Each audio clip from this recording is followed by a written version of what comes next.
Welcome to episode 4 of the Junior Pentester training series. My name is Hank Hackerson and I will be your trainer for today. And in today's video, we're going to be talking about the fundamentals of pen testing. And we're going to be using the Try Hack Me platform for this because you can do all of the hacks and the pen testing exercises without committing a felony, without getting arrested and doing something illegal. So it's a controlled environment that they have attack boxes for us, they have virtual machines for us, and we can use it to do as many hacks as we want. And a lot of universities use this platform to train their students, and I literally get nothing from promoting them. I just love them so much, and they have taught me a lot. And so I'm doing this training series to help you along that path as well.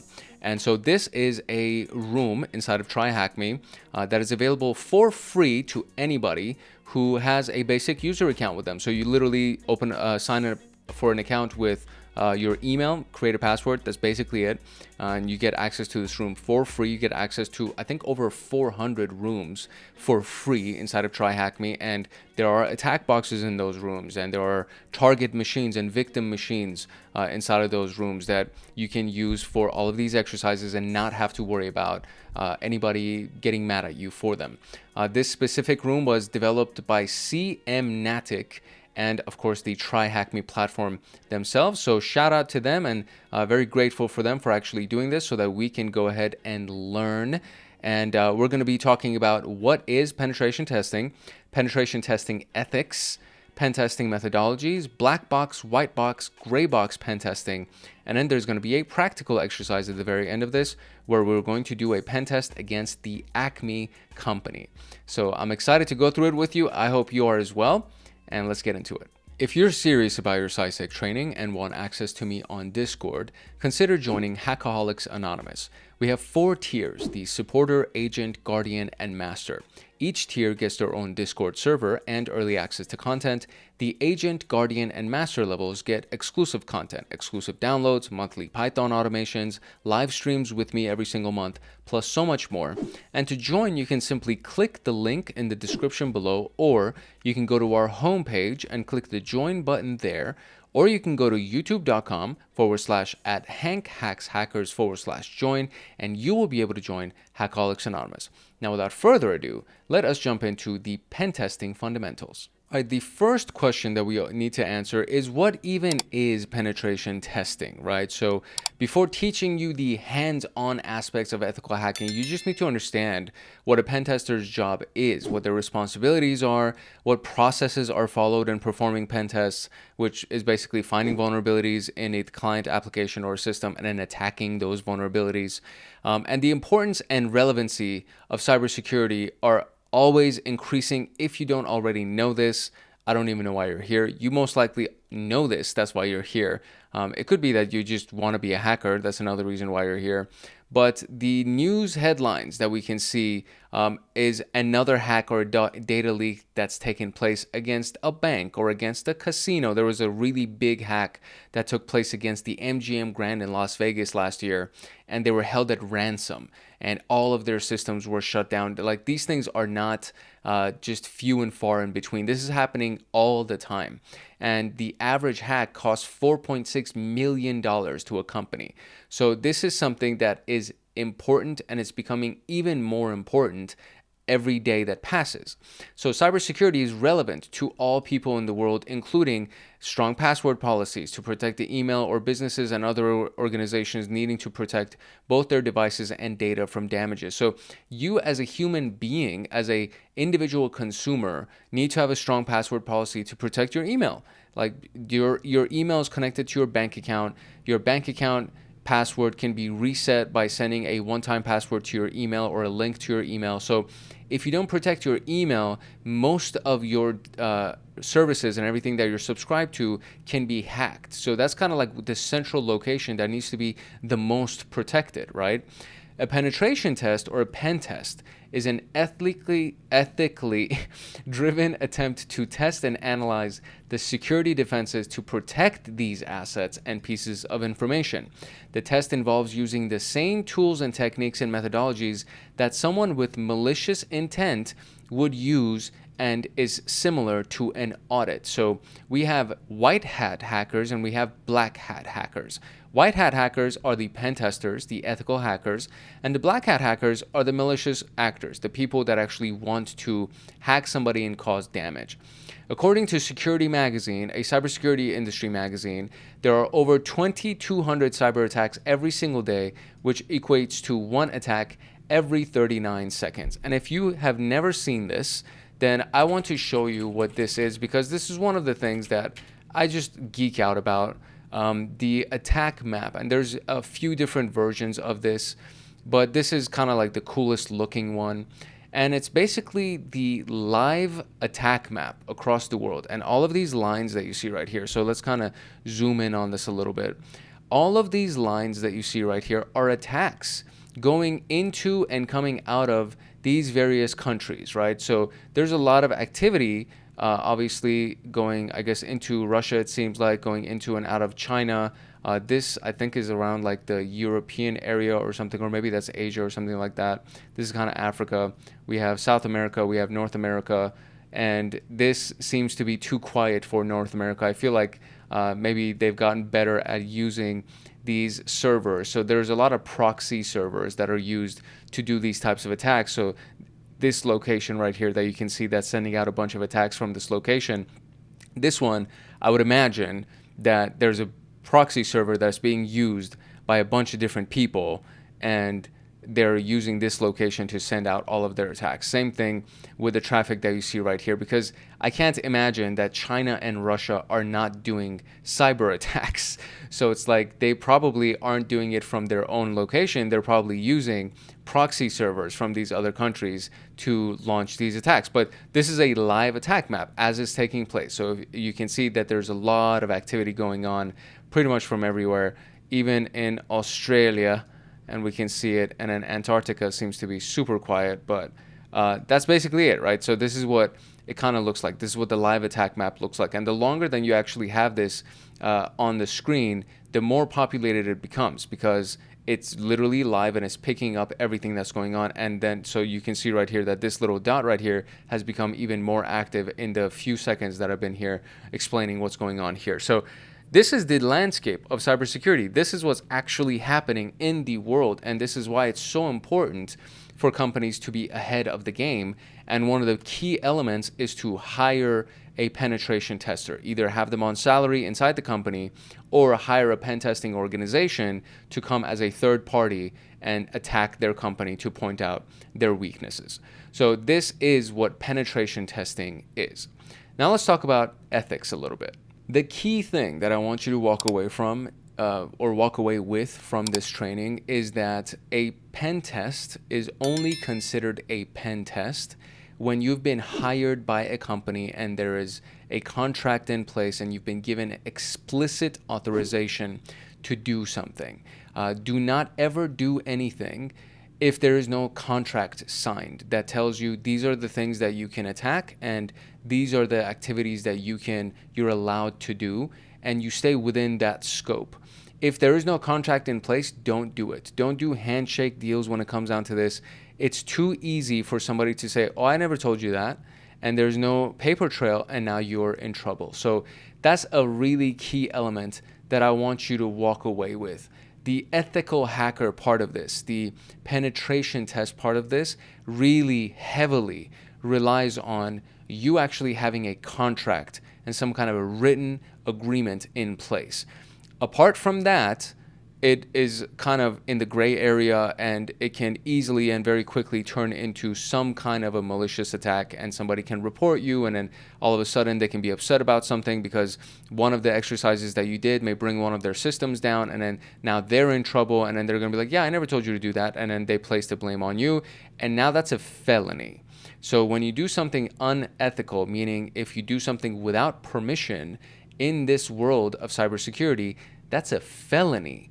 And it's a really big deal, and you can get in a lot of trouble for it. So keep that in mind, right? Hacking, so this concept of a hacker or concept of hacking obviously hold negative connotations because there have been some bad malicious people that have done some bad malicious things, and typically inside of movies and like shows and things like that, hackers are usually these like really dark people wearing these black hoodies that are just really socially awkward. And I mean, the hackers in general can be socially awkward, but I don't think I'm socially awkward. I would consider myself to be a hacker. I'm not like a super advanced hacker, but I would consider myself to be a hacker.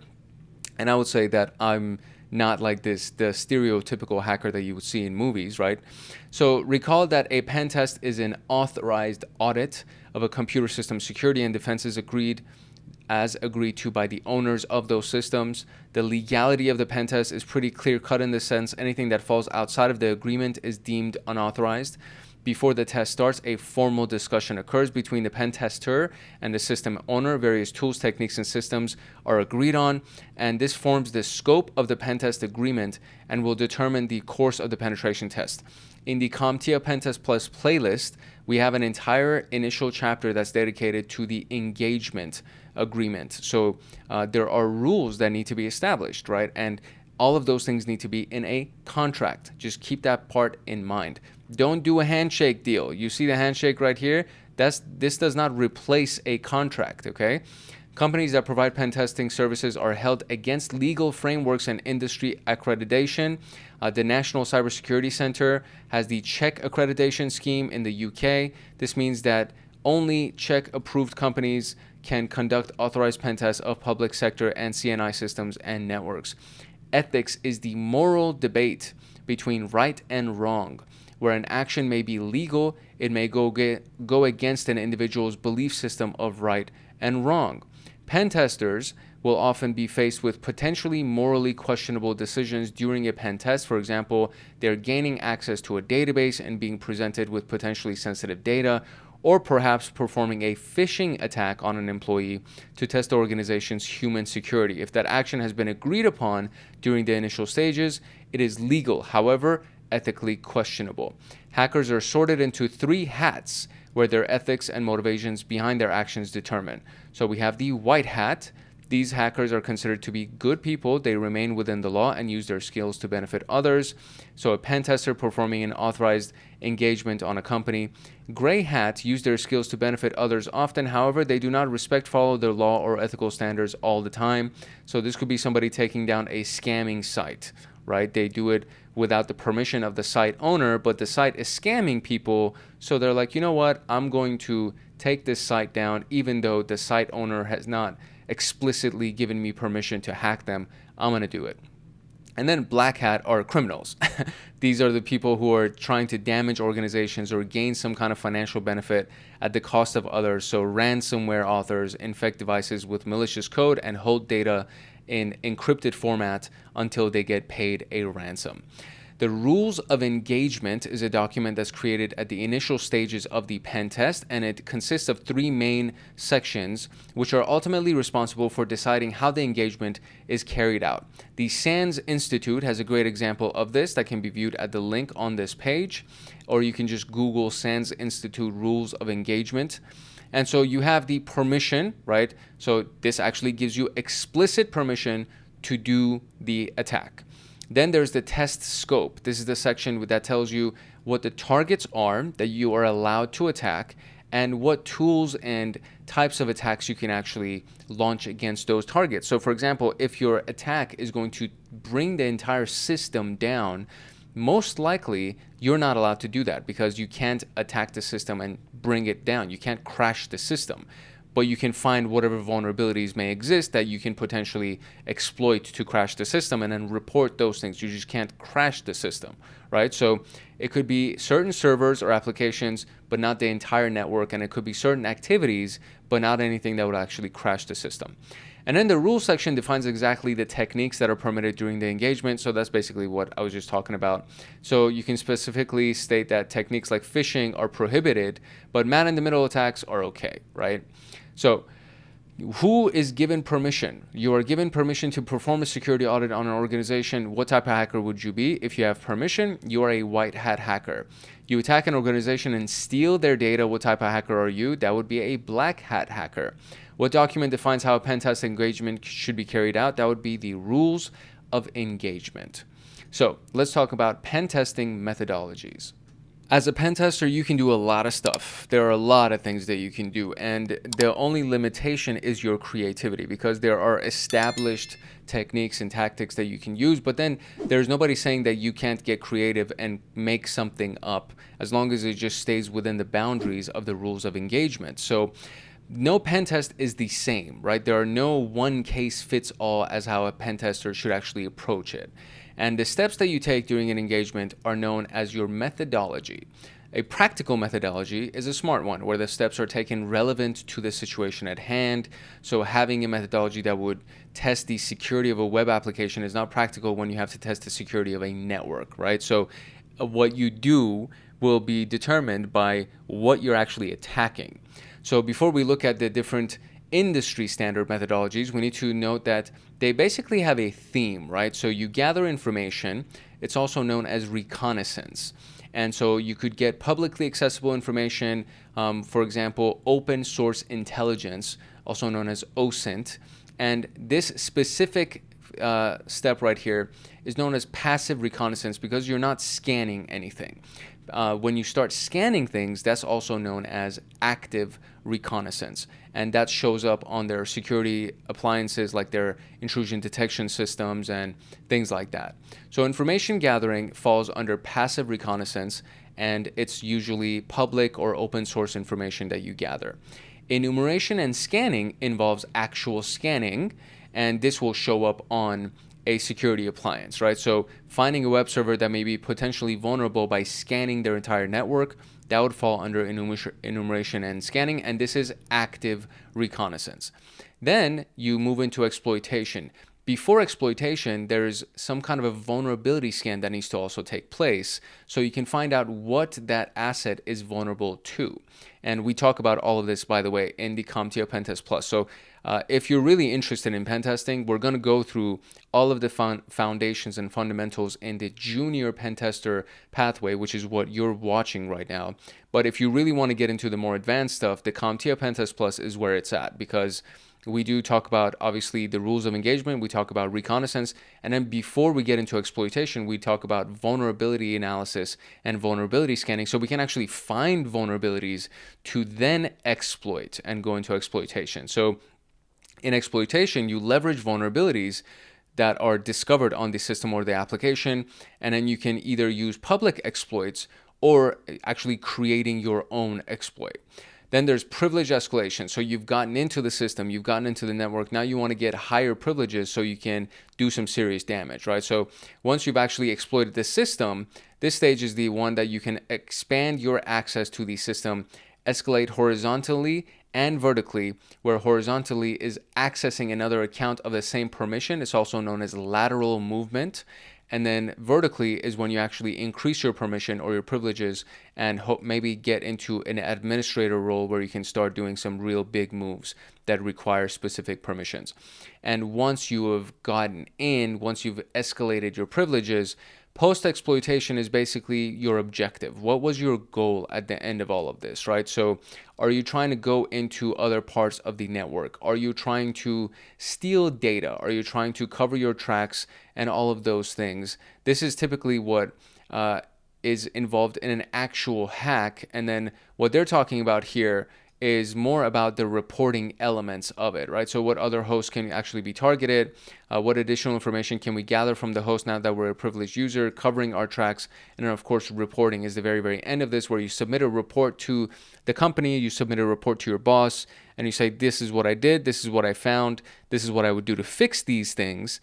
And, you leave it up to the company that hired you or your boss. You leave it up to them to determine what the next step will be and which piece they're going to fix first, right? We have the Open Source Security Testing Methodology Manual. That's a big mouthful. This is the detailed framework of testing strategies for system, software, application, communications, and the human aspect of cybersecurity. This can be found at GitHub. So this is part of OWASP. And so the location specifically, why can't I zoom in here? There we go. So it is in the MTE SAURO, I guess you could say. So this is where you would go. And then, so the path itself, the full path is right here. So you go to github.com And this is the full path right there that will bring you into this page. And then inside of this page, you can find the individual blob for the OSSTM3 by going to this full path at the top right here.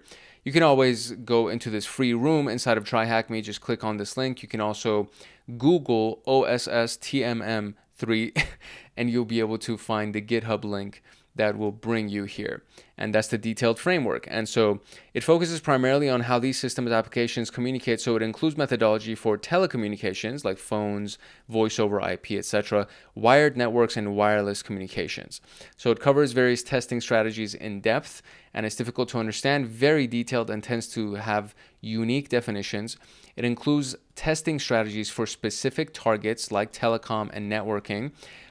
The framework is flexible depending on the organization's needs, and it's meant to set a standard for systems and applications, meaning a universal methodology can be used in a pen testing scenario.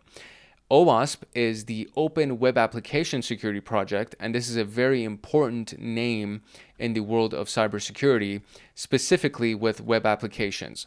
This is their logo. They have a list called the OWASP Top 10 that is updated every 3 years, I want to say. And the last one was probably every 4 years, because the last one was 2021, and they're working on one that will be released in the fourth quarter of 2025. And so they create this OWASP Top 10 list, and you can Google OWASP Top 10 and you'll find the most recent version of it. And it's easier to pick up and understand. They have detailed information inside of each one of the top 10 items. It may not be clear what type of vulnerability web application has because they often overlap. So that's one of the cons, I guess, to this. It's actively maintained and is frequently updated. They don't make suggestions to any specific software development life cycles. And it covers the stages of an engagement from testing to reporting and remediation. The framework doesn't hold any accreditation like the Czech one that we talked about earlier, and it specializes in web applications, so the open web application, right? And that's the specific element where OWASP shines. It's the Open Web Application Security Project. And then we have NIST's Cybersecurity Framework. NIST is the National Institute for Standards of Technology, and this is another one of those really big names. And of course, they have to have a cybersecurity framework just so that everybody can kind of base their, at the very least, you can start your foundation with this framework. And it's a bit of an honorable mention because of its popularity and detail. And again, it's like one of the most popular ones because NIST is a very big name in cybersecurity. It provides guides on security controls, benchmarks for success for organizations for critical infrastructure like power plants, all the way through commercial entities. And this is limited because it's a very, very in-depth thing right here. So the NIST framework is estimated to be used by 50% of American organizations by 2020. It has many iterations of frameworks, so it may be difficult to decide which one applies to your specific company. It's extremely detailed in setting standards to help organizations mitigate the threat posed by cyber threats. It has weak auditing policies, making it difficult to determine how a breach has occurred. It's very frequently updated, so the framework does not consider cloud computing, which is usually becoming, especially by the time that they made this room. So when did they make this room? They made it 1,300 days ago. So this is at least 4 years old right here. So these things, you can imagine, are a little bit outdated. It covers 14 principles which range from security to response. Which stage of pen testing involves using publicly available information? Or I've kind of moved on. No, yeah, so I did move on. I skipped the last one right here, my bad. So this was the NIST one. And then we have the NCSC-CAF, so the Cyber Assessment Framework by the National Cybersecurity Center. And this has the framework of 14 principles used to assess the risk of various cyber threats. So it covers data security, system security, identity and access control, resiliency, monitoring, response, and recovery planning. And these are the advantages and disadvantages. So I'm not going to read through all of this because you technically can just be in this room or you could just pause the screen and read through this. The whole point of these frameworks is that you don't have to invent the wheel, right? You can customize these things, so you can technically reinvent by customizing these things and make them unique to your specific situation or your company, but you don't have to start from scratch. You can use any of these frameworks depending on the type of environment and the type of attack you're trying to do, and then just base your pen testing on these things, which will make your life significantly easier, I promise you. And you just need to know what they are and where you can find them and how you can potentially customize them to fit your needs. So now we can go into the question, which says, what stage of pen testing involves using publicly available information? And that's information gathering. This is also known as passive reconnaissance.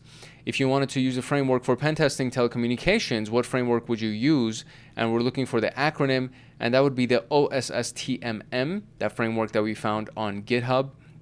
What framework focuses on web applications? And that is the Open Web Application Security Project, also known as OWASP. So let's talk about the difference between Blackbox, Whitebox, and Graybox pen testing. The difference between these boxes is literally right underneath them. Like, you can pretty much understand it by just looking at this image right here. So a black box pen test is when you have zero knowledge. So they don't tell you what assets exist. They don't tell you what you can and cannot do. Probably the only rule for this is don't crash our systems, right? Like, don't crash our network and things like that. But apart from that, you get no information and you come in blind. Graybox gives you a partial amount of information. They'll be like, we want you to attack this specific subnet, right? And that's it. I'm not going to tell you what's inside the subnet. I'm not going to tell you what information you can find or whatever.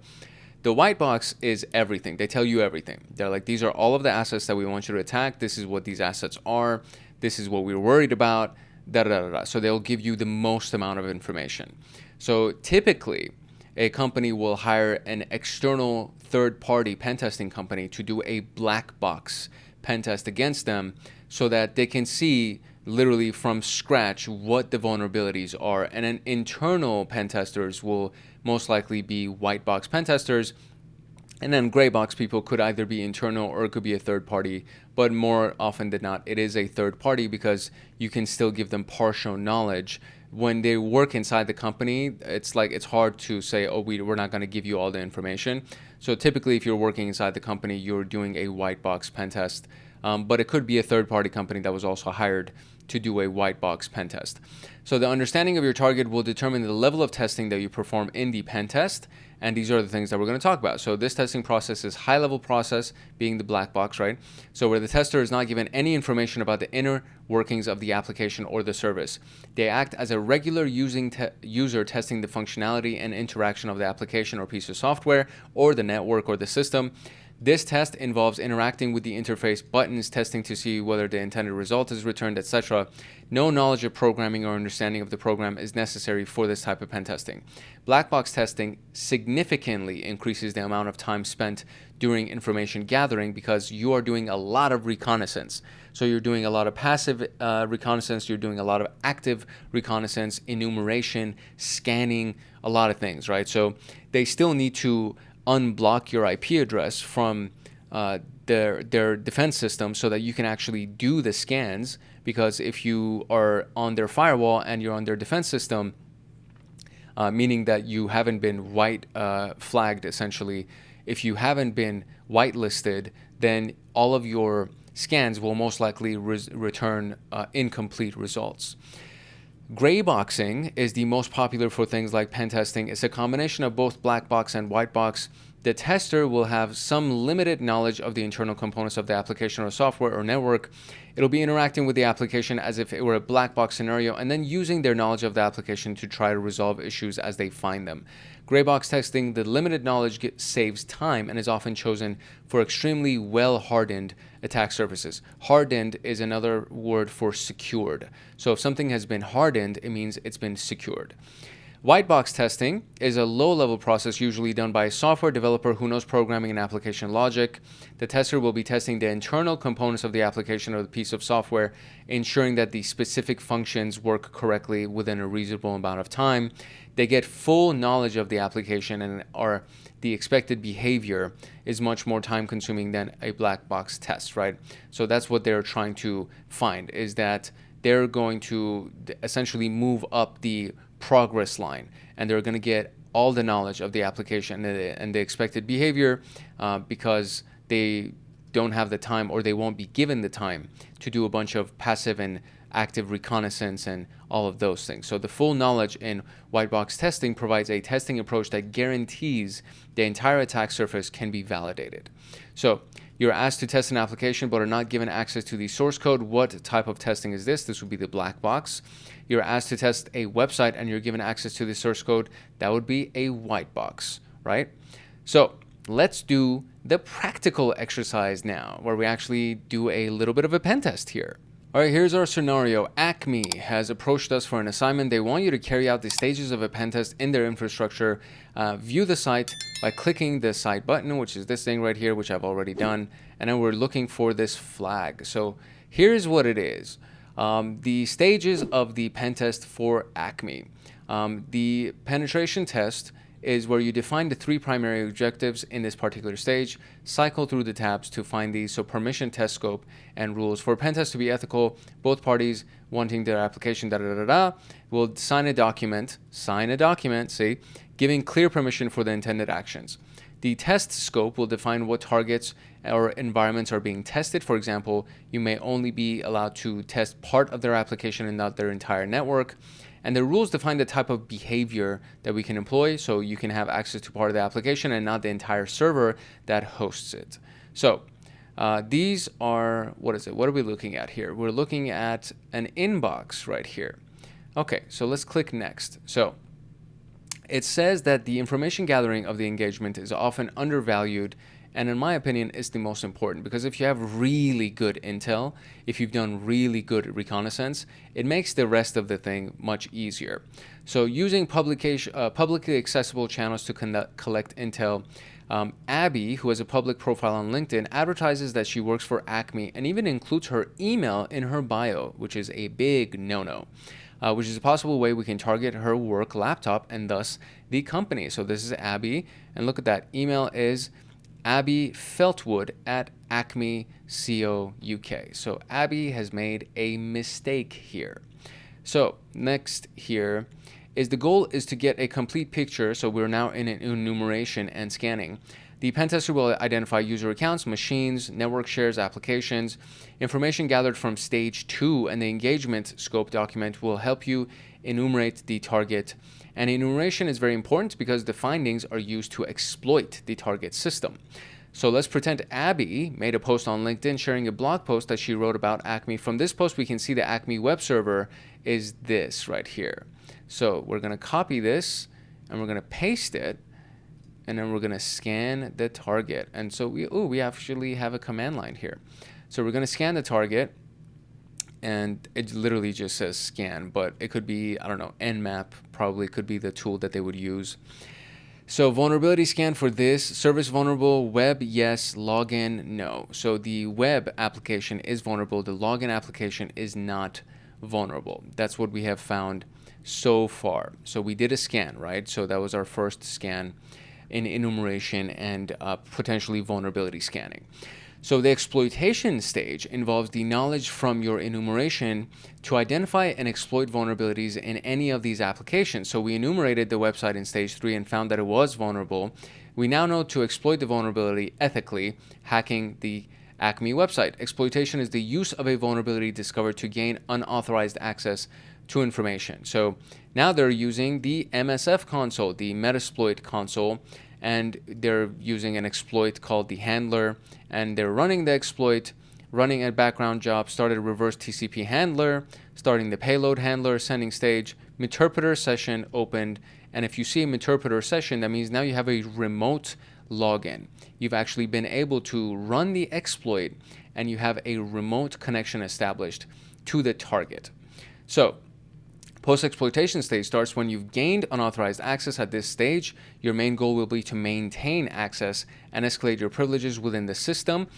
Systems are usually set up with normal users that don't have access to various sensitive files. Gaining access to higher privileged users like admins will allow you to perform actions that you wouldn't be able to do so as a normal user. After doing this, you'll be extracting sensitive information from the system and attacking other components in the environment. So if the system is part of a network, you'll be able to, or you will try to, go to the other machines in the networks. And so this is usually, like for example, this would be Abby, right? She's like a lower level user. So we get to log in as Abby, but the goal is to become an administrator. And this is known as vertical movement, and also known as privilege escalation. So, and that's pretty much it, I guess, because they just give us the flag right here. So this stage usually occurs at the end of a pen test. As a pen tester, you will have to explain the results of the engagement. It's usually done in the form of a report. The client will use this report to understand the security issues and fix the flaws. It's also best practice to clean up the environment where possible. For example, if you were provided access to machines or tooling by the client, you need to delete any artifacts that have been created in this particular case. And so part of our report for this company would be, hey, talk to Abby and every other employee in your company and let them know not to put their work email in their public LinkedIn profile, because that's how we got into your system. That's how we got into your network, right? So this is it. So now we have, I guess these are the things, right? So the email says, thank you for sending over the report. I still can't believe you managed to find several critical vulnerabilities. I can also confirm we've removed the high privilege user accounts you managed to create. Thanks again. So that is it. And now we have the flag right here, the THM pen test complete, to answer the last question, which is this question right here. And we are officially done with the practical exercise. I mean, we didn't really do much. It was most likely like reading and then that one, scanning of the IP address, but we didn't even actually scan it ourselves. So I don't know if I would consider this to be a practical exercise really, but whatever. It was cool. It was like a nice little way that we kind of went over everything that we've learned so far. So the key takeaways here were that we now understand what a pen test actually is. We understand what the ethics are behind it, right? You want to do it legally and you want to do it with written consent and permission. Otherwise, somebody could say that they could deny that they gave you permission, or if you really actually do it without permission, it is considered a felony and you will get into a lot of trouble. We covered the methodologies and the various frameworks that exist. There are even more than that. There are many other frameworks that you can use. It just depends on your industry, depends on your company, depends on the goal of the pen test, and if you're attacking a web application versus trying to enter a building. Like, those are technically both considered penetration tests, but they're very, very different penetration tests. So all of these things need to be considered to establish the kind of methodology that you're going to use, the kind of framework that you're going to use. And then now we know the difference between Blackbox, Whitebox, and Greatbox pen tests as well, where you have access to everything, you have access to some things, and you have access to nothing. And the hardest one is going to be the black box, meaning that you need to be the most skilled to pull off a black box pen test. The white box pen test has specialized skill sets that will determine, depending on what your skill set is, they'll say, hey, I want you to go analyze this website, or I want you to analyze this computer, or whatever it is. So I know we did our little practical exercise, which I really don't think that was that big of a practical exercise, but whatever. It is what it is. So hopefully you were able to follow along with me in this video, and you obviously, by now, you should already have your free account with TryHackMe at the very least, and hopefully you got some value out of it. If you got value out of this video, and if you would like to see more videos like this one, I do encourage you to like, subscribe, and turn on the notification bell so that you get notified the next time that a video comes out on this channel, as well as in this pathway, in the Junior Penetration Tester pathway. And so there is a lot of other videos that exist on this channel. There's literally, at the time of this recording, there's 360 videos. But prior to this video, I recorded, I think, like 4 other videos too. So by the time you see this video, there's going to be more than 360 videos that are going to be on this channel. And there's all these playlists that are available. So SOC Level 1 is over here. We have SOC Level 2. We have Security Engineering. All of these are on the home page. But then if you actually click on the playlist tab at the very top right here, you'll see the full playlist here. A couple of these are my private playlists, like my gym music playlist is on here as well. You're not going to be able to see that one. But everything else will be accessible to you. And then, of course, if you join our membership community, then you will get a posts tab where you will get a post tab whether or not you're a part of the membership community. But when you're inside of the post tab, you will see things like, hey, dear Cyber Guardians, the Python automation for June 2025 is now available. And this is only available to certain members inside of the Hackaholics Anonymous community. And then you'll get the link to it and so on and so forth. So there's a lot of resources that will be available to you on this channel. And I really, really do encourage you to become a part of our community. If you have any questions about what we talked about in this particular video, go ahead and drop a comment or ask your question in the comment section below. If you want to check out the Pentest Plus playlist, it drops a new video every Friday. CompTIA Network Plus is already done. Python for Hackaholics Anonymous is members only. Security Plus is already done. Linux Plus is already done. And of course, we have Cybersecurity 101, which is also already done. And again, there's like a bunch of other playlists that also exist on this channel. So you can find a lot of really great stuff. You will not run out of stuff to learn on this channel, I promise you. So make sure you like, subscribe, and turn on notification bell so that you get notified the next time that a video comes out. And of course, drop a comment if you have a question.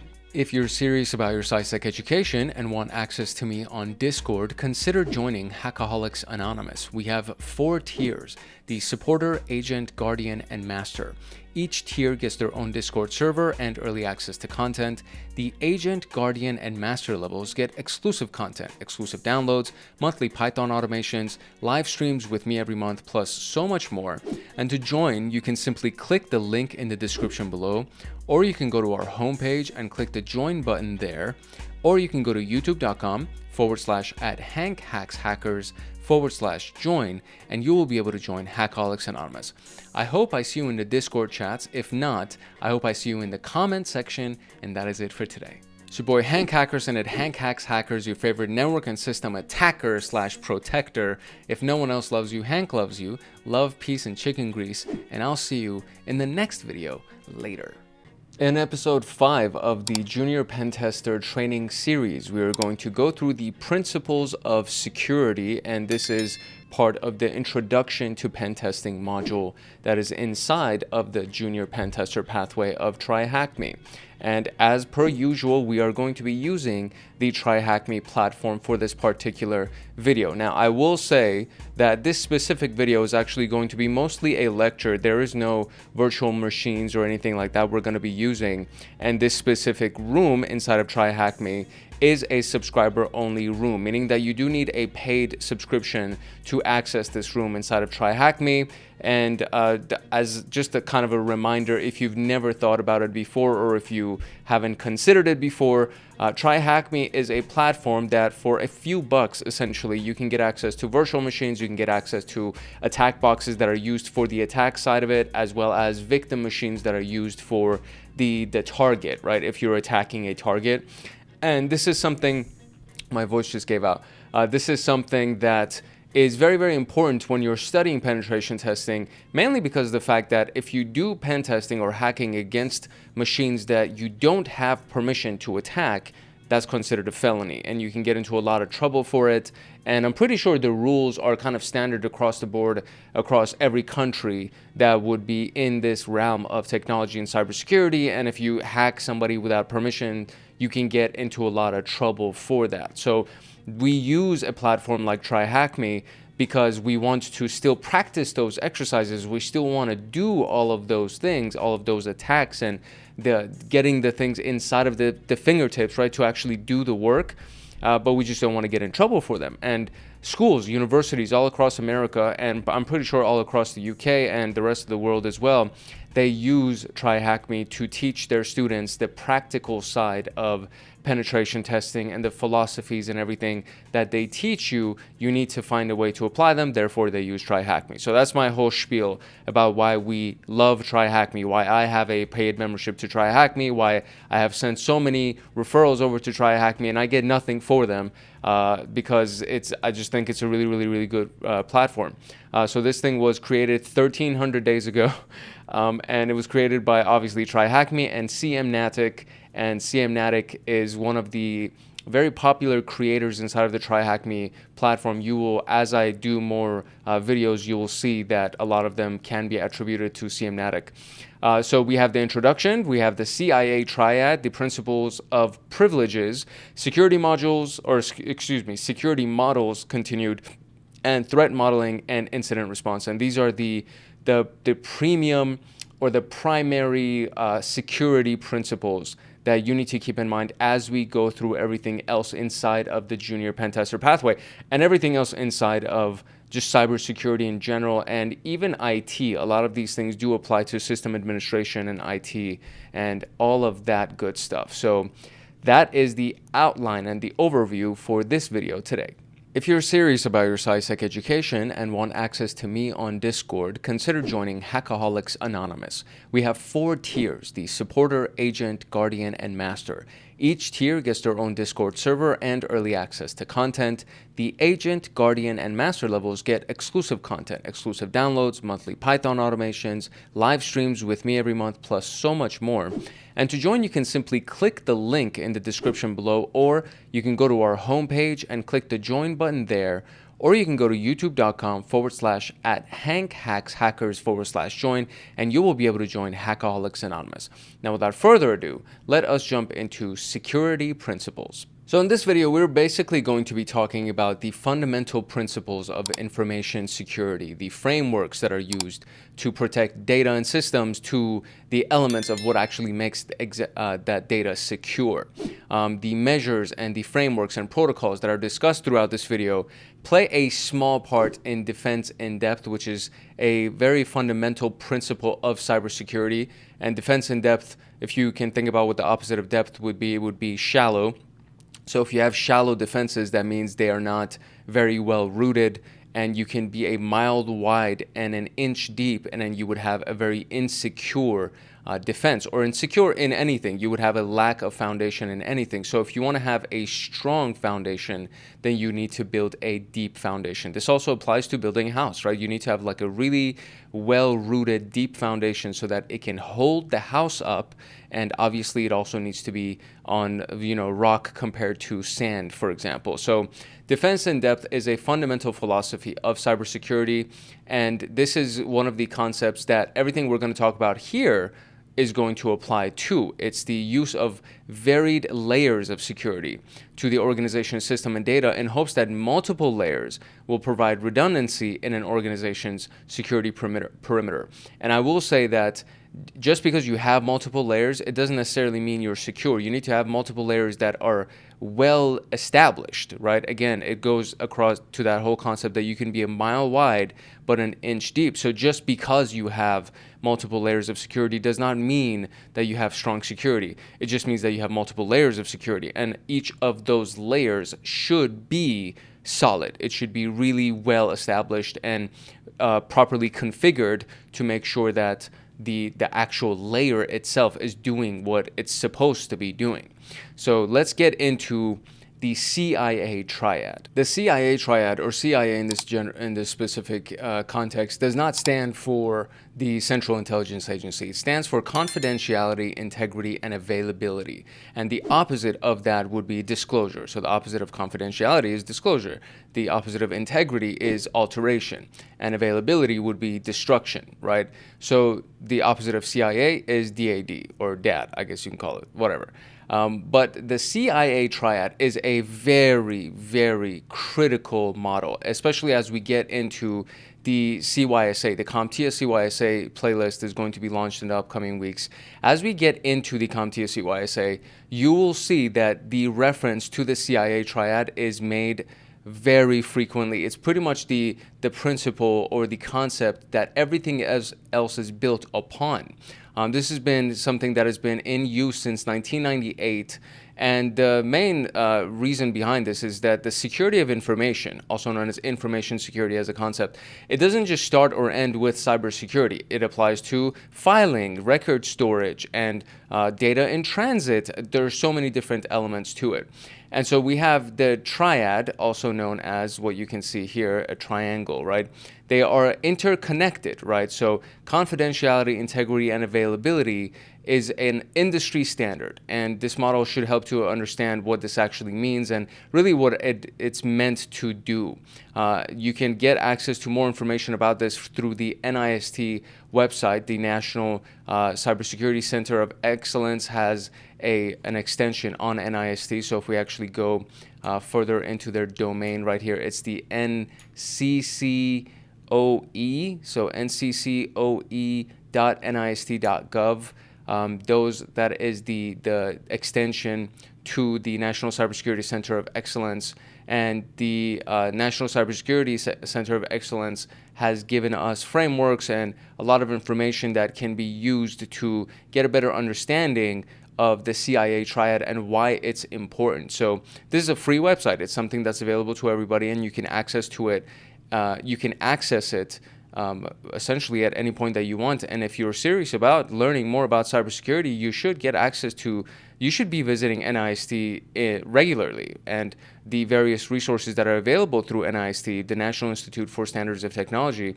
You should be viewing their resources regularly, because they are literally setting the standards of technology for at least the United States. But what happens is that they're working in conjunction with every other country that is considered to be a non-terrorist country, because it's essentially all of us versus the terrorist countries.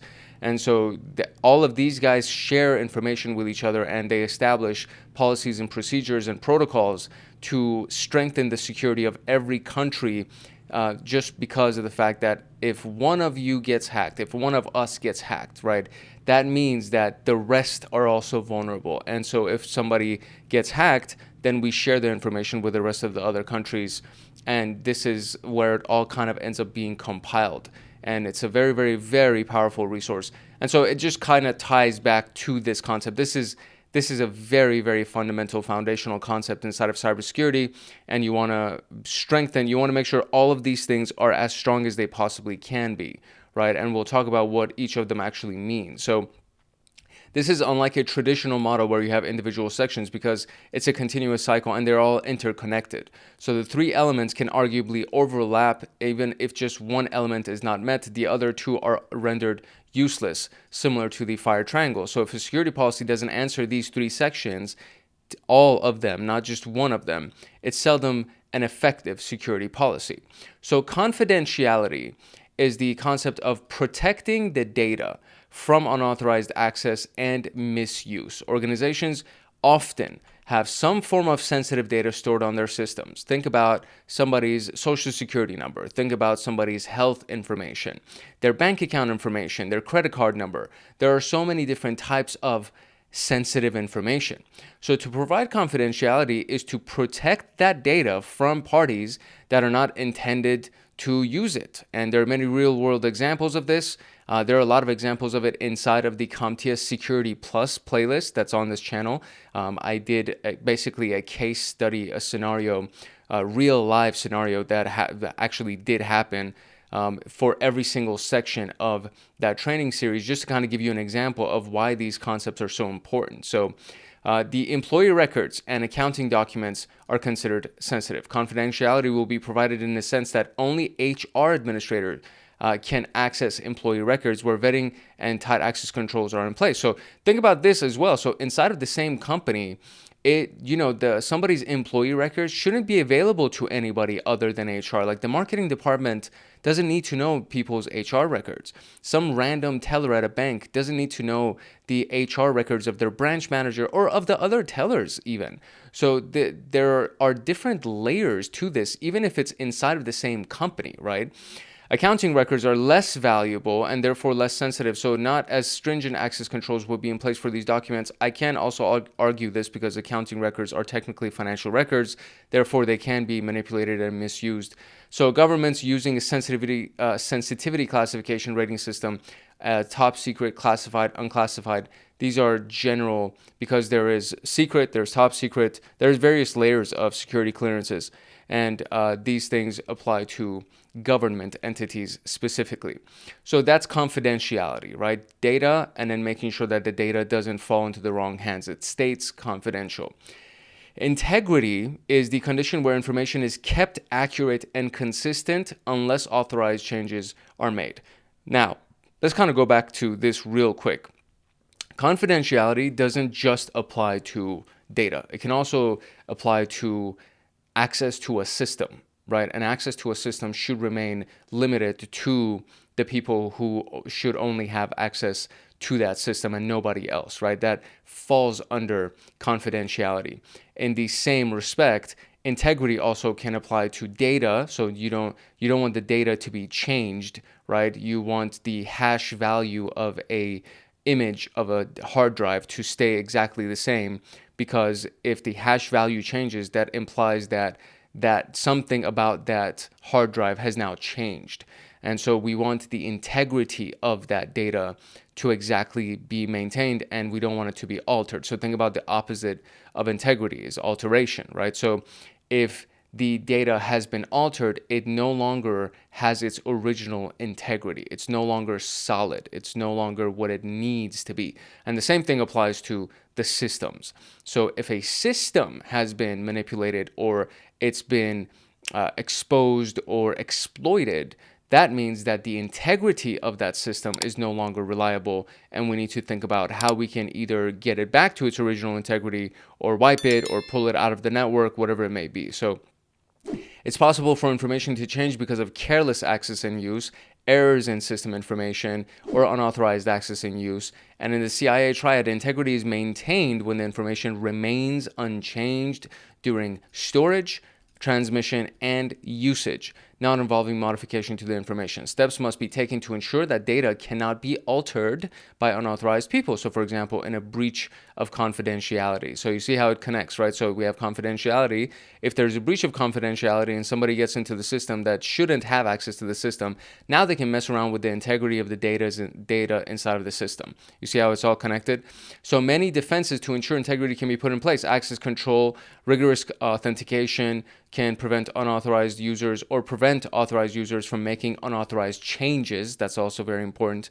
You know, the person could have access to the system, like legitimate access, but they shouldn't be able to change the data. So for example, there's certain spreadsheets that are distributed across our company, and we can view the spreadsheets because there's pertinent information, there's updates that are constantly happening to these spreadsheets about data that we need access to, but we can't change those spreadsheets. That's very important to understand. So I can view it, right? I can use the information to deal with my own internal processes on my computer or with my clients, but I can't change that spreadsheet's data. It can only be changed by a small group of people inside of the company. So hash verifications and digital signatures can help ensure that transactions are authentic and that files have not been modified or corrupted. And I already mentioned hash verifications. Digital signatures are similar. They kind of fall in line with that same spirit. And we will be talking about these as well. And we're going to learn the importance of hashes and how to even crack hashes. Not necessarily, you can't really crack them, but how to at least get the plain text value or how to get the decoded type. Again, you can't break hashes. It's like you can only find the equivalent value of a hash if you originally have access to a database that has that value, but you can't decrypt it in a way that you can encrypt something. So hash values are very, very specific algorithms that cannot be decoded or decrypted, but you can find their values assuming that you have access to what the potential equivalent of a value would be. That may sound confusing. We'll talk about that in future videos, and hopefully it'll make more sense.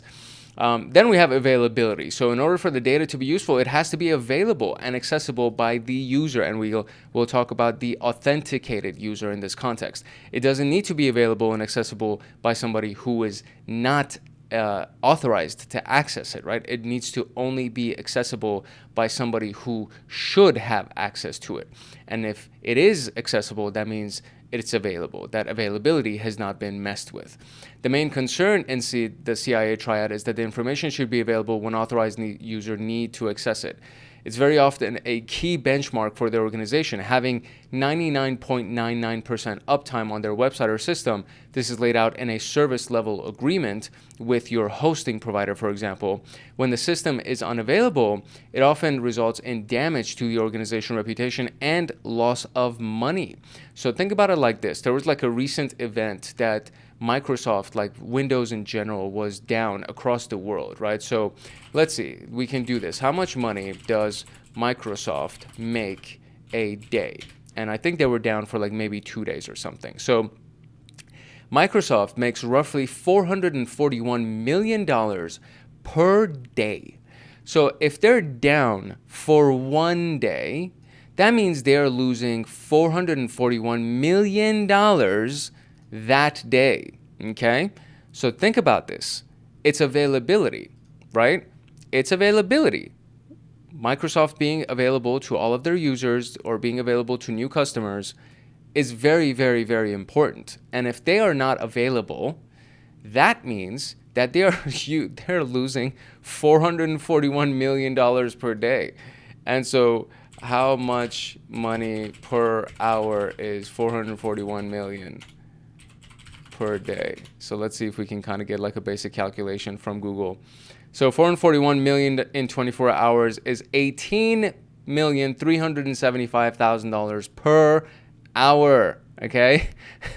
And then you can just divide that by 60 to try to find out what it is per minute. But that's really insane when you really think about it. That's a lot of money to be made per hour, or to be lost per hour that your systems are down and they're not available, right? So having reliable, well-tested hardware for the information technology servers, also known as having reputable servers, having redundant technology and services, which is most likely what may have been the case for Microsoft. Something may have happened where their redundancies weren't available.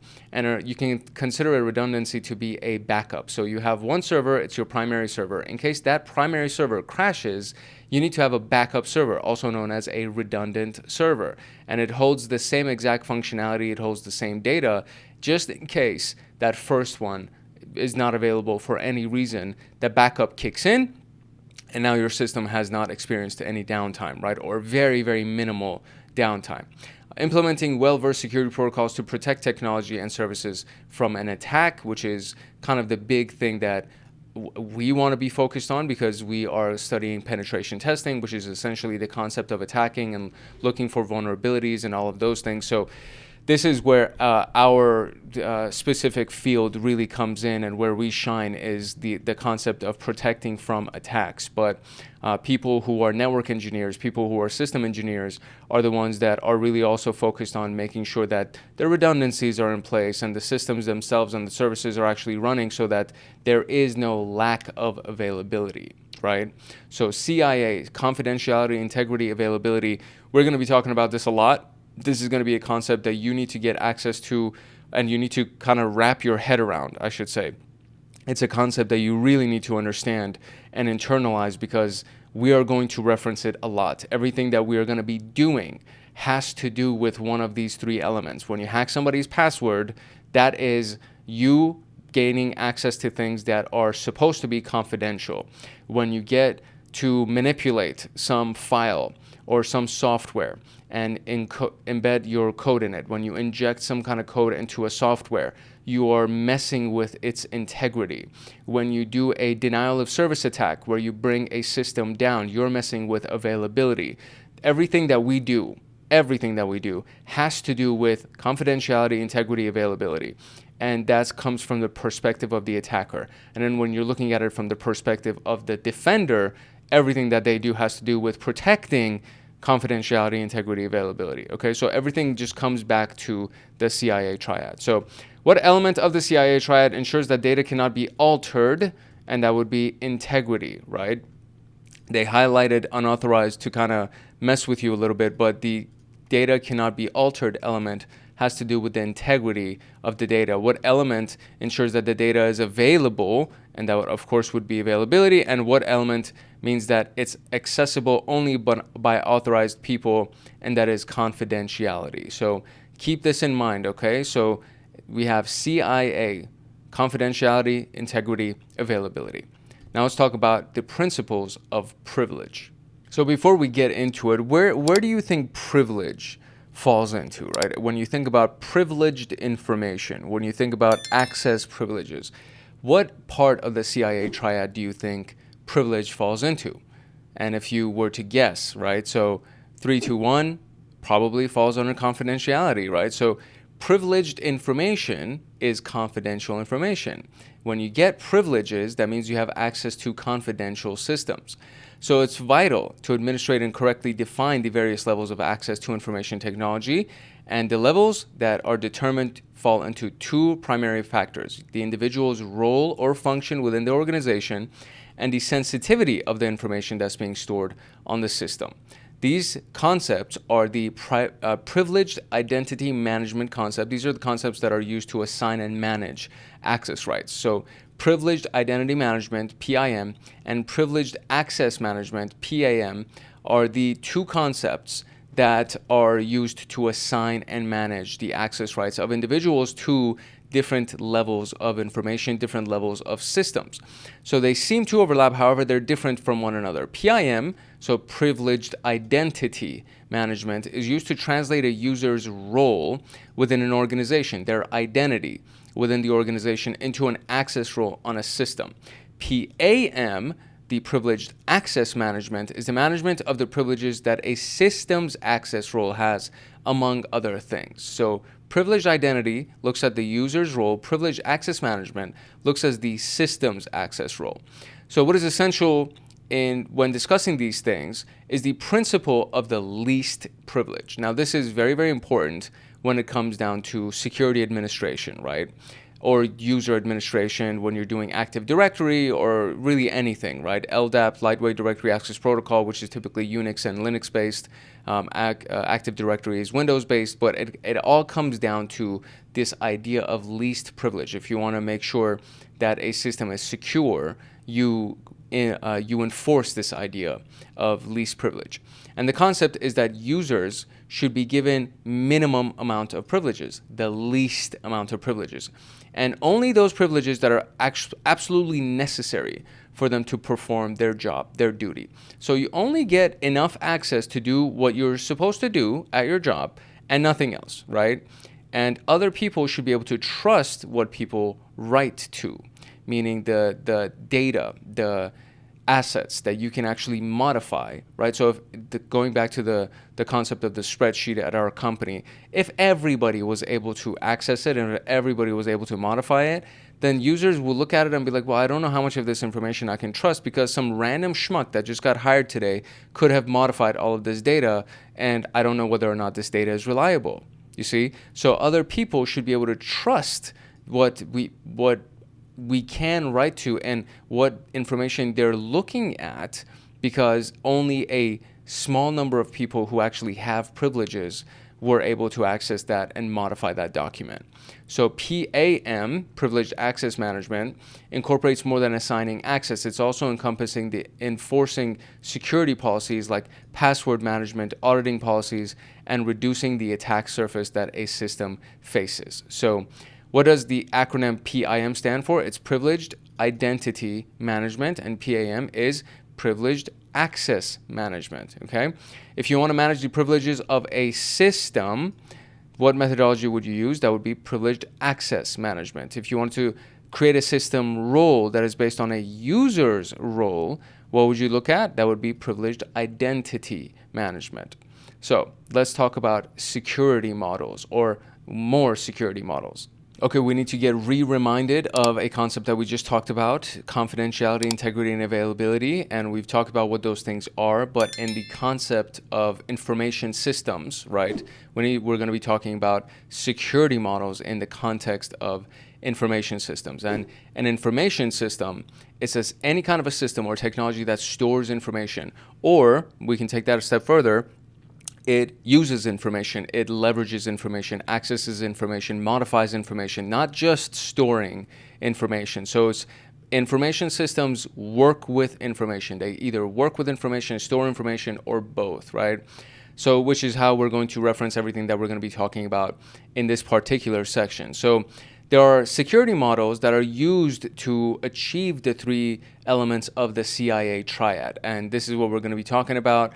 And I'm not going to read all of these things, okay? We're just going to talk about them, and then we'll kind of go back to the questions to try to answer them. But there are other models other than the models that we're going to be talking about. These are just the two commonly known ones. As of the moment that this specific room in TryHackMe was created. So there are other models that exist for information security systems, okay? Just keep that part in mind. There's the Bella Padula model, and it's for confidentiality, and has a few assumptions like the organization's hierarchical structure that it's used in, where everyone's responsibilities are well defined. The model works by granting access to pieces of data known as objects on a strictly need-to-know basis, and is the no write down, no read up rule. So no write down, no read up. So policies in this model can be replicated to real-life organizations and vice versa. Even though a user may not have access to an object, they will know about its existence, so it's not confidential in that aspect. Simple to implement and understand, and has been proven useful, and it relies on a large amount of trust within the organization. So no what? No write down, no read up. Keep that in mind. Now here's what that means. If you have Bob can read down, Alice can read down, but Dave, which is this guy down here, he can't read up because he has access to confidential information, but he can't get access to secret information, right? Alice can't read up and get access to top secret information because that's only available to Bob. So Bob can read Dave's stuff, Alice can read Dave's stuff, but Dave can read Bob's stuff, right? This is what this whole concept is covering for us, is that you can read down to any privilege level below your privilege level, but obviously you can't read up to privilege levels above your privilege level. That's the Bella Padula model. It's popular within organizations like government and military because members of organizations are presumed to have already gone through a process called vetting, and it's a screening process where applicant backgrounds are examined to establish the risk that they pose to the organization. Therefore, applicants who are successfully vetted are assumed to be trustworthy, which is where this model fits in. So it requires a lot of trust. This specific model requires a lot of trust. Now we have the BIBA model. It might be BIBA, but I always call it BIBA. It's the equivalent of Bella Padula for the integrity of the CIA Triad. So this model applies to the rule that objects or data and subjects can be summarized as no write up, no read down. This means that the subjects can create or write content to objects at or below their level, but they can only read the contents of objects above their subject level. So look at it this way, right? These people can read down and these people cannot read up. But in this model, you can read down, right? Or excuse me, you can read up, right? But you can't write up. Hopefully that makes sense. So the subject, meaning the users, they can create or write content to objects at or below their level, okay? But they can only read the contents of objects above their own level. It should make sense, honestly. So we're going to compare the advantages, disadvantages. This model is simple to implement. There will be many levels of access and objects, and things can easily be overlooked when applying security controls. It resolves the limitations of Bella Padula by addressing both confidentiality and data integrity, and it often results in delays within a business because a doctor would not be able to read the notes made by a nurse in a hospital with this specific model because it says what? No read down. The doctor can't read the notes that the nurse below him made, and the nurse can't write up to the documents that belongs to the doctor. It's more limiting, we can say it like that. So Dave can read up, Alice can read up, Bob can't read down. Seems kind of counterintuitive. Alice can't read down, right? It's used in organizations where integrity is more important than confidentiality. For example, in software development, developers may only have access to the code that is necessary for their job. They may not need access to critical pieces of information like databases, etc. You just create a variable that says, pull the data from the database, and you know what the different objects inside of that database are. So you could write the code to be able to manipulate those objects, but you don't really know what's inside of the database. You don't know what's inside of those object variables, right? That's basically what this is. And the Bella Padula always reminds me of the medulla oblongata line from Waterboy. So what is the name of the model that uses can't read up, but they can read down? That's Bella Padula, okay? The model that uses can read up, so these guys cannot read up. These guys can read up, and then they can't read down. That would be the BIBA model, the BIBA. If you were military, what security model would you use? Bella Padula, right? Because it has specific privileges, specific access control. If you were a software developer, you would use BIBA, right? Because you don't really need access to all of the databases and everything like that. You just need to get enough access to do your own work. So this is important, okay? It's not as important as you may think it is, but it is important. These access models are important. These security models are important. Based on what I remember, they're not absolutely crucial. They just provide you extra context so that you understand how the various models work inside of information security and how they would apply in the overall, the overarching concept of the principles of security. So let's talk about threat modeling and incident response. We did several videos on threat modeling and threat emulation in the SOC Level 2 playlist in the training series. We also did a lot of stuff with incident response. So this is a concept that, again, you will be exposed to very many times, especially with just this concept of pen testing, right? And the world of penetration testing. It's one of those things that you're going to see a lot because you will end up modeling threats, and your job is to see how the defensive team is going to respond to those incidents. We talked about it in one of the recent videos. I think maybe the video prior to this one, Inside Junior PenTester, or maybe the one before that. But we were looking at the various roles. I think it was actually the various careers in cybersecurity. So I think it was like episode 3.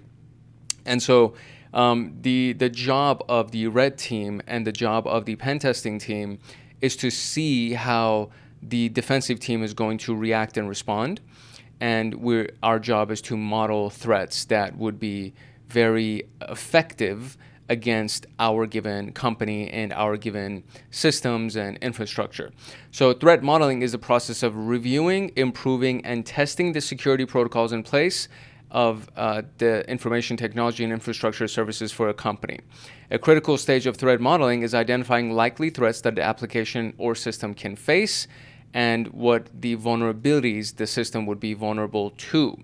The threat modeling process is very similar to risk management made for employees and customers, and the principles pretty much are this continuous process between preparation, identification, mitigations, review. Preparation, identification, mitigations, review. So you see right here, it starts with preparation, and then, well, it's not how it's supposed to. This is not the proper, I don't think this is the proper channel or the proper order right here, but you would go to preparation, mitigation, review, identification.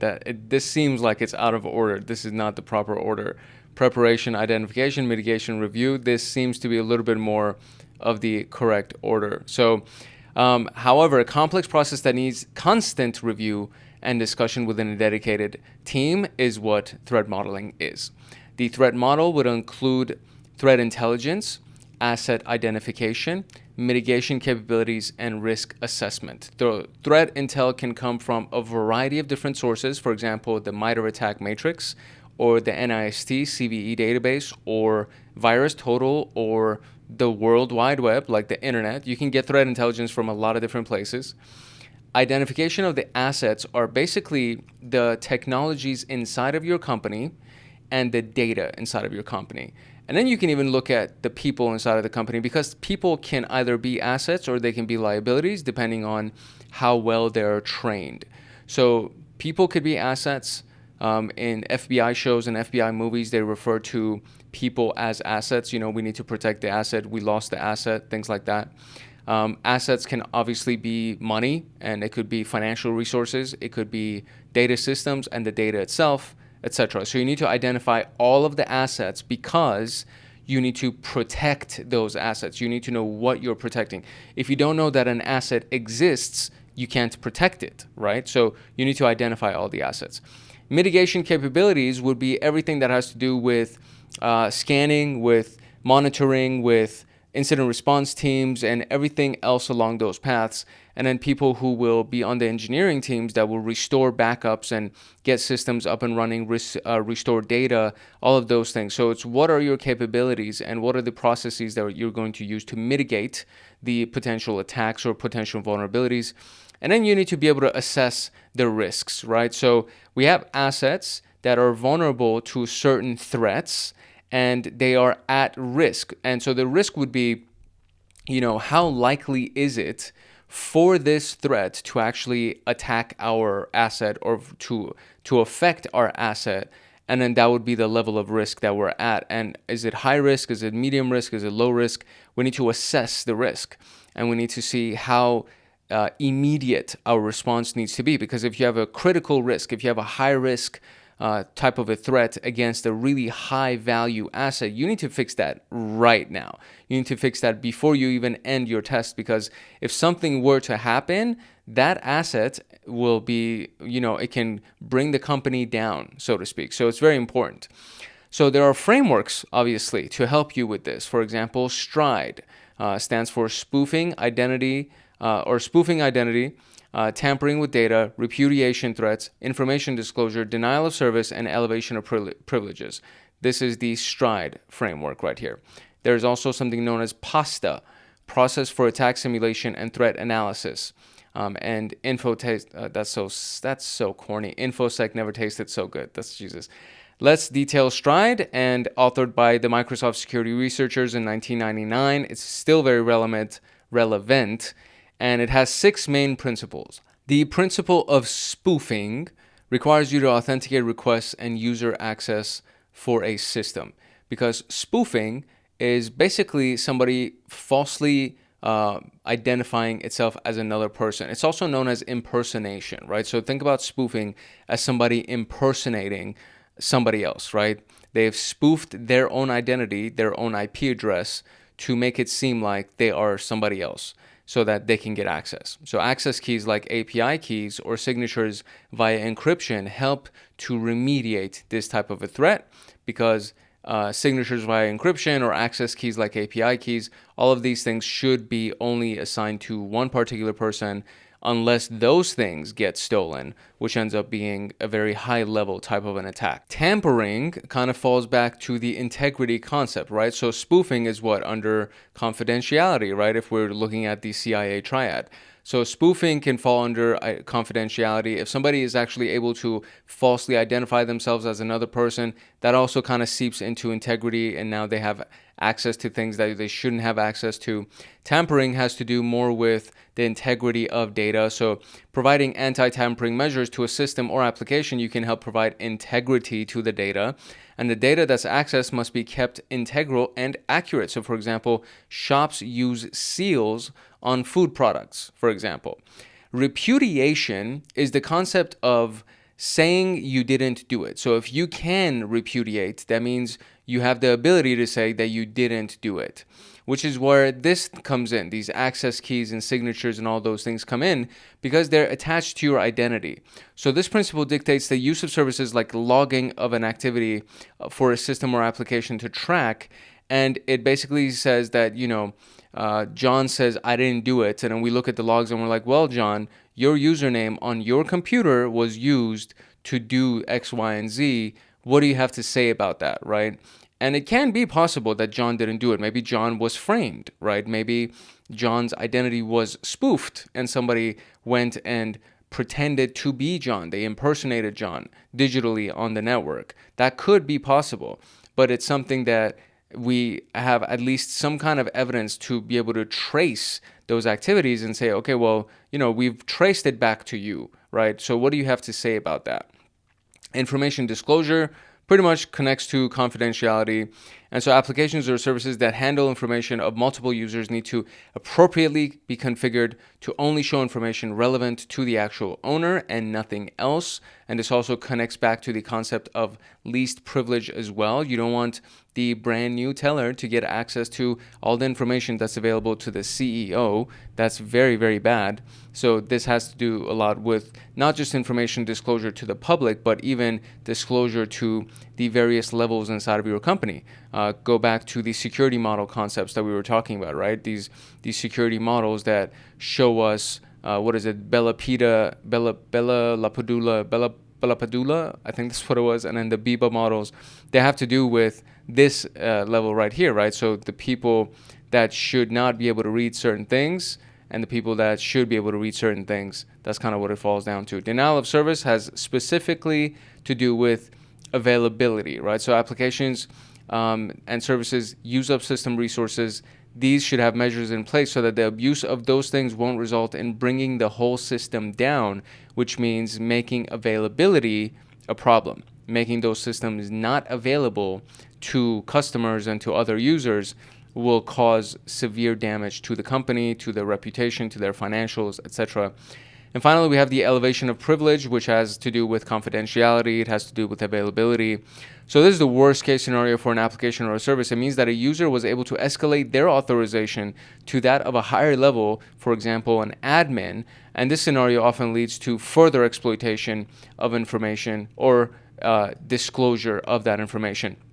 And this has multiple layers to it, because I keep using the bank because it's a easy hierarchy to understand. So you go into a branch of a bank and you have the teller, lowest level of privilege. The lead teller has the next level. Then there is the operations manager that has the next level, and usually bankers are kind of like higher, maybe around the lead teller. Between the lead teller and the operations manager is the privilege level of a banker. And then you have the branch manager that has the highest level of privilege in that particular location. But then if we zoom out a little bit, you also have the district manager that is like, okay, that's another higher level of privilege. And then you zoom out a little bit more, you have a regional, and it's like, okay, that's even higher privileges. And you zoom out a little bit more, then you have the VP of the company, and then you have the president of the company. And then here's an interesting thing. The president of the company may not have the same level of privilege that the domain administrator on the IT team has. So when we're looking at IT and cybersecurity, the highest level of privilege that somebody can have is actually the domain administrator, because that's the person that can assign privileges to an upper level manager. They can assign privileges to C-suite executives that are hired onto the company. So they have the highest level of privilege because they get access to the entire domain. And that's a very, very interesting concept to keep in mind. The domain administrator will report to the Chief Information Security Officer and the Chief Technology Officer. So there is somebody who is like the manager of the domain administrator, because it would be crazy to give somebody who's not in the C-suite access to like everything without anybody holding them accountable. So there is going to be somebody who will hold them accountable, which is typically the CISO or the CTO. And then with the CISO and the CTO are a part of the C-suite, which means they are all designed to keep each other accountable. And then ideally, the shareholders of the company would be the ones that would keep the C-suite accountable. So I kind of went down a rabbit hole, but hopefully you kind of can see what the various levels of privilege are inside of an organization and where you can escalate and elevate your privileges. A breach of security is known as an incident, and despite all rigorous threat models and security system designs, incidents do happen. Actions taken to resolve and remediate the threats are known as incident response. So we talked about threats, right, and a specific threat framework, and now we can look at incident response, which is basically responding to those threats and their whole career path in cybersecurity, and we talked about that in the video for cybersecurity careers, right? So incidents are classified using a rate of urgency and impact, and urgency is determined by the type of attack that's faced, where the impact is determined by the affected system and what impact it actually has on the business's operation. So you have urgency and impact, could be high, medium, or low, and then high, medium, or low, I guess, so urgency would be right here, and then impact would be right here. So if you have a high level impact and a high level of urgency, this is a level 1, This is a level 1, which essentially means that you need to address it right away. If it has a medium level of impact but a high level of urgency, then this is also needs to be addressed right away. If it has a high level of impact and medium urgency, it also needs to be addressed right away. And then you start going down the line, and then you see that, if it has low level of impact but high urgency, it would be the next one in line.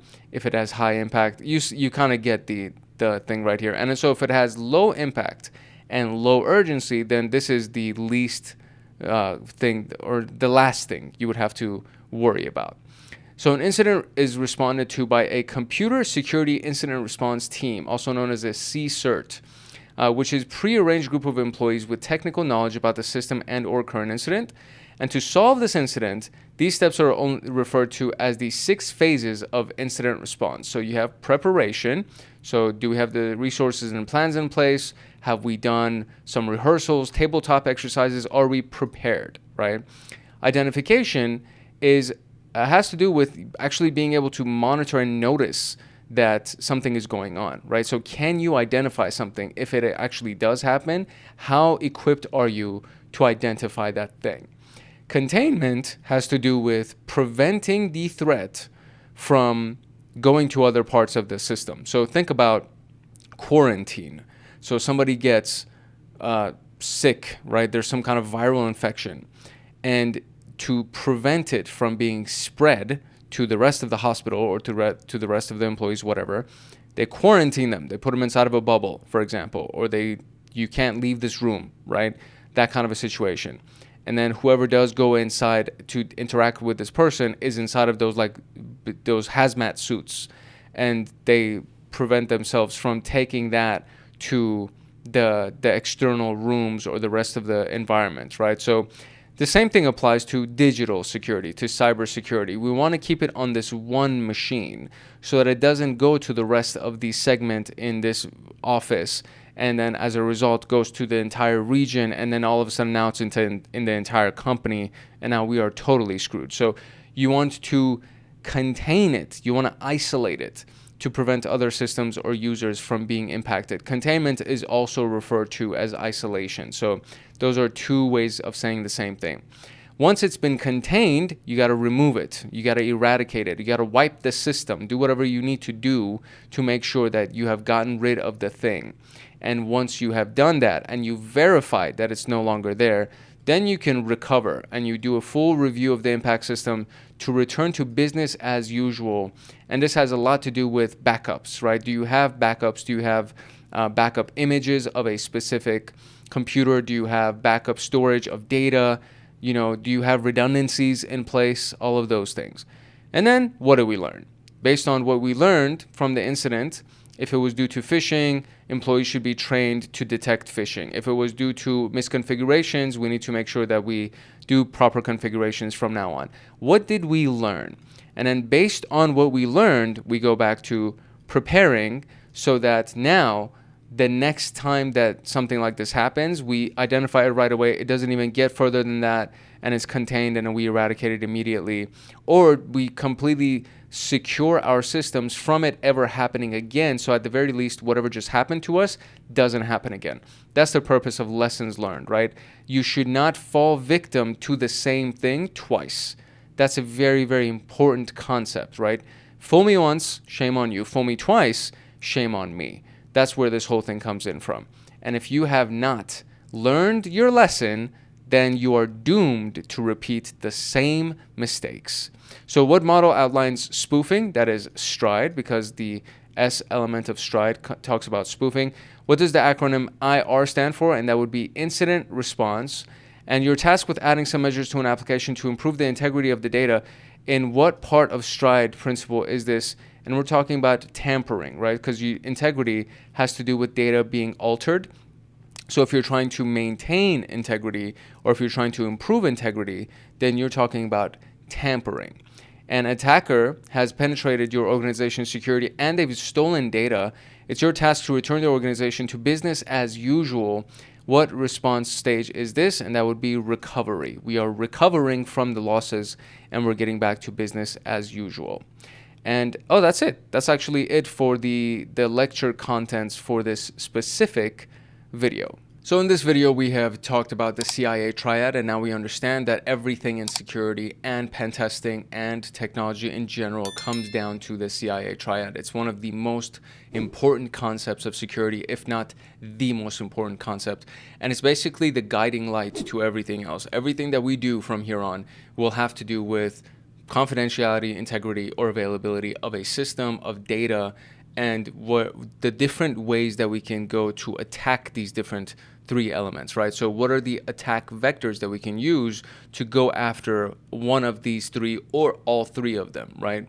The principle of privilege, what it means to actually have the most privilege, what it means to have the least privilege, what are the various security models that can be used to manipulate these things or to protect these things, which is what we also talked about. And then what it means to actually model a threat and what it means to protect against that threat or protect the system to detect what's going on against that system, against that threat. So threat modeling in general, there are also a lot of different frameworks for threat modeling. And there is the concept of threat emulation that we've talked about in SOC Level 2. So if you actually go to the SOC Level 2 playlist, you'll find threat emulation exercises and the different tools that we've used. For example, Kappa is like a really big one. It's a very, very powerful tool. So these various tools can be used to model and emulate threats, so that as a pen tester, you can kind of say, okay, we're in the health business, right? So I work at a hospital. I'm in the health industry, and we have patient files, and we have these types of systems. So these are the different attacks that I can use. These are the different threats that I can model to attack the infrastructure of the hospital, right? That's kind of what threat modeling helps you do. And then by doing that, you test the incident response team to see if they are now able to respond accordingly, if they're able to detect your activities, and how quickly did they detect your activities? Were you able to actually really get into the system and try to export some data? Were you able to do some damage according to what an actual hacker, what an attacker would do to the company? Were you able to do that? And how quickly did the incident response team find you and stop you and then restore those systems, etc.? Obviously, when you're doing pen testing, you don't want to completely crash the system because that defies the purpose. But you want to point out all the weaknesses that you can, not just in the technology, but in the teams that are leading the defense mechanisms. If you got value from this video, and if you've gotten any value from the channel and you would like to get more videos like this one, I encourage you to like, subscribe, and turn on the notification bell so that you get notified the next time that a video comes out on this channel, on this pathway, as well as when we get into the rest of the CompTIA Pentest Plus that drops every single Friday, CYSA Plus for CompTIA for cybersecurity analyst, AI for cybersecurity, and I mean a million other things. There are so many things that we're going to be talking about. I know for a fact that we're not going to be slowing down anytime soon. So this is one of those things that I'm just super excited about. The deeper that we go into it, the more exciting it becomes. And now we have gotten a really good foundation for beginners to look at cybersecurity. So let's kind of review all the playlists that are available for you, right? So we have the created playlist section right here. And, you know, there's more stuff back here when we actually go into it. And we have the basic one. So let's go back to the original right here. So Cybersecurity 101 is for people who have zero understanding of cybersecurity and they would like a pathway to kind of get a good understanding of that. And then it goes from Cybersecurity 101 and you can go to SOC 1 or you can go to Junior Pentester, which is the playlist that we're on right now. And Junior Pentester is already on SOC 1 is already here. So SOC Level 1 is finished. SOC Level 2 is also finished. We do have members-only videos that are available to the membership community, Hackaholics Anonymous, and you should have already been exposed to that at the beginning of this video, but I'm going to tell you a little bit about how you can get into that community as well. So there's Junior Pentester, and then there's SOC 1 that kind of are on the same level. They just go down different paths. So if you have SOC 1, you're going to go more into defensive security. If you have Junior Pentester, you're going to go into offensive security.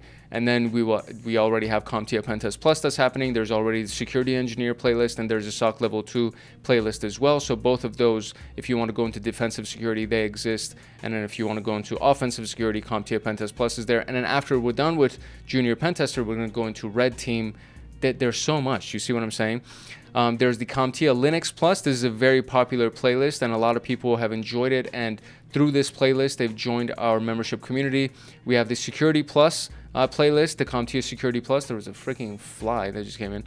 And then we have the Python for Hackaholics Anonymous. So I create specific scripts for Hackaholics Anonymous and I distribute them every single month to them. But then there are also videos that teach you how to create different versions of those scripts for yourself, for your job, all of that. And that's inside of this specific playlist. We have the CompTIA Network Plus playlist and of course CompTIA Pentest Plus. This is a one that we're still working on right now, but everything else so far has been completed and you can get access to those. And then we're going to get into CySec, and there's a lot. I'm telling you, there's so much stuff that's coming up, and I think you want to be there when these things happen. So if you do, then I encourage you to like, subscribe, and turn on the notification bell so that you can become a part of our community. And of course, drop a comment. If you have any questions or anything like that, let me know and I will get to your comments as soon as I possibly can.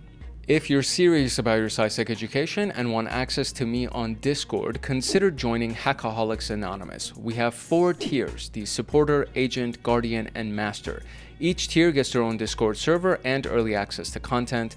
The Agent, Guardian, and Master levels get exclusive content, exclusive downloads, monthly Python automations, live streams with me every month, plus so much more. And to join, you can simply click the link in the description below, or you can go to our homepage and click the join button there, or you can go to youtube.com/@HankHacksHackers/join, and you will be able to join Hackaholics Anonymous.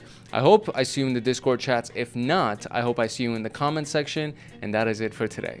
It's your boy Hank Hackerson at Hank Hacks Hackers, your favorite network and system attacker/protector. If no one else loves you, Hank loves you. Love, peace, and chicken grease, and I'll see you in the next video later.